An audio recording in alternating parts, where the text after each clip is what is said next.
বিগত বন্যায় এই ফেনীতে এবং ফেনীর আশপাশে লক্ষ লক্ষ মানুষ কিন্তু এখন পানিবাহিত রোগে আক্রান্ত হচ্ছে। এর মধ্যে আমরা আজকে ইতিমধ্যেই প্রায় 100 রোগী এখন পর্যন্ত আমরা দেখে ফেলেছি এবং আমাদের লিস্টে প্রায় আরও 250 রোগীর মতো লিস্ট আছে।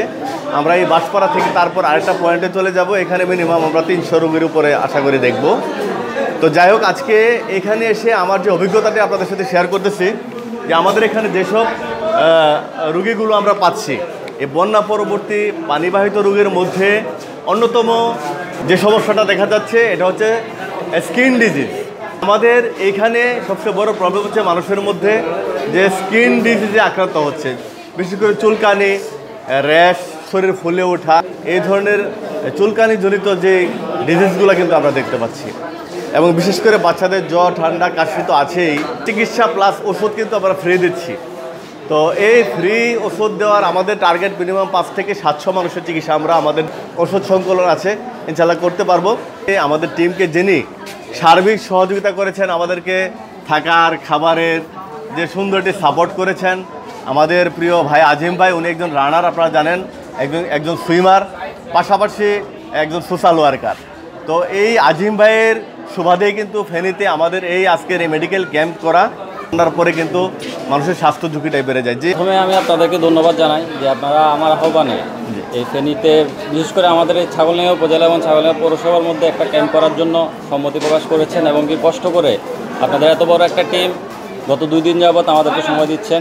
এই জন্য আমরা ছাগলনাইয়াবাসীর পক্ষ থেকে এবং কি ছাগলনাইয়া পৌরসভার পক্ষ থেকে আন্তরিক ধন্যবাদ জানাই। আপনারা জানেন যে ফেনীর যে বন্যাটা, এটা আসলে বন্যা বলে ভুল হবে, এটা একটা ট্র্যাজেডি, এটা একবারে এক্সেপশনাল বাংলাদেশে।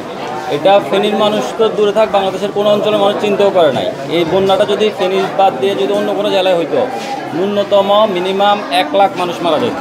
কারণ আপনারা জানেন যে ফেনীর মানুষের অবস্থাশালী হওয়ার কারণে এখানে বিল্ডিংঘর বেশি তুলনামূলক, বিল্ডিংঘর থাকার কারণে আমরা 1 তলা পর্যন্ত ডুবে গেছে, আমরা 2 তলা আশ্রয় নিতে পেরেছি।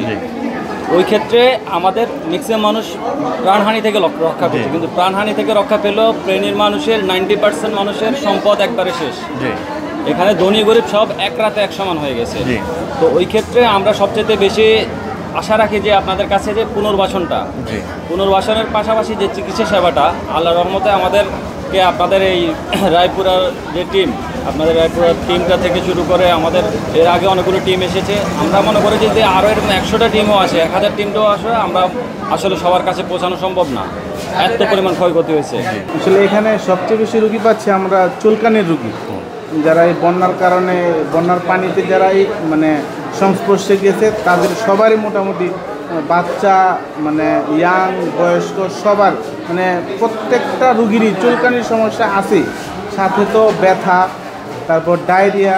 মুর্শিদাবাদ জেলা রায়পুরা উপজেলার আলোর পথিক সমাজ কল্যাণ সংঘ এবং জাগরণ যুব সংঘের পক্ষ থেকে আজকের এই মেডিকেল ক্যাম্প পরিচালনা হচ্ছে। এখানে আমরা প্রায় 600 থেকে 700 রোগী ইনশাল্লাহ আমরা দেখব, তারপর আমরা বাড়ি ফিরব। তবে মনের মধ্যে একটি আক্ষেপ থেকে যাবে, আসলে এই অল্প পরিসরে এবং অল্প পরিমাণ ওষুধপত্র নিয়ে এবং কিছু সংখ্যক ডক্টর নিয়ে আমরা এই লক্ষ লক্ষ মানুষের সেবা করতে পারবো না। তাই আহ্বান জানাবো, আসেন এই বন্যা কবলিত মানুষগুলোর পাশে দাঁড়ান, তাদেরকে চিকিৎসার আওতায় নিয়ে আসেন, পুনর্বাসনের আওতায় নিয়ে আসেন।